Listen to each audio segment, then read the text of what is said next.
Agar bangunan Anda aman dan operasional, Anda harus mendapatkan SLO atau Sertifikat Layak Operasi untuk instalasi listrik. Tapi, apa saja persyaratan teknis untuk mendapatkan SLO? SLO atau Sertifikat Layak Operasi adalah sertifikat yang menunjukkan bahwa instalasi listrik di bangunan Anda sudah memenuhi standar keselamatan yang ditetapkan oleh pemerintah. Sesuai dengan Peraturan Menteri SDM Nomor 5 Tahun 2014, setiap instalasi listrik wajib memiliki SLO sebelum digunakan. Persyaratan pertama, instalasi listrik harus memenuhi standar keselamatan sesuai dengan Peraturan Menteri SDM Nomor 5 Tahun 2014 dan SNI atau Standar Nasional Indonesia. Ini meliputi pemasangan kabel yang benar dan sesuai dengan kapasitas. Panel listrik yang dilengkapi dengan pemutus arus otomatis. Grounding yang dipasang dengan baik untuk mencegah risiko sengatan listrik atau kebakaran. Sistem ini harus diperiksa oleh Lembaga Inspeksi Teknis atau LIT yang sudah diakreditasi oleh Kementerian SDM. Selanjutnya, instalasi listrik harus memiliki sistem proteksi terhadap kebakaran. Sesuai dengan Peraturan Menteri SDM Nomor 10 Tahun 2021, bangunan yang memiliki instalasi listrik harus dilengkapi dengan detektor asap, pemutus arus listrik, dan alat pemadam kebakaran. Semua sistem ini harus berfungsi dengan baik untuk mencegah risiko kebakaran akibat korsleting. Material listrik yang digunakan dengan instalasi harus berstandar SNI. Ini termasuk kabel,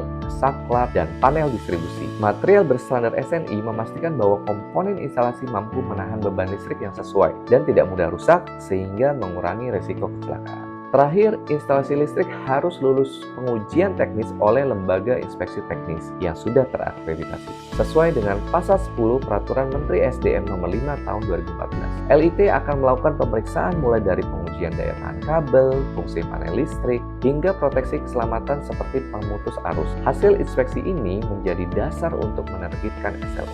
Jika instalasi listrik tidak memenuhi persyaratan teknis ini, SLO tidak akan diterbitkan dan bangunan Anda tidak bisa beroperasi secara legal. Tanpa SLO, instalasi listrik di bangunan Anda dianggap tidak aman dan bisa menyebabkan kebakaran, kecelakaan listrik, serta sanksi administratif dari pemerintah. Jadi, untuk mendapatkan SLO, pastikan instalasi listrik Anda sudah memenuhi semua persyaratan teknis yang diatur oleh pemerintah. Jika Anda butuh bantuan dalam pengurusan SLO, KRI Konsultan siap membantu Anda dari awal hingga akhir, memastikan instalasi listrik Anda aman dan sesuai standar. Konsultasikan kebutuhan perizinan SLO Anda dengan KRI Konsultan. Klik link bio atau tinggalkan kolom komentar untuk informasi lebih lanjut.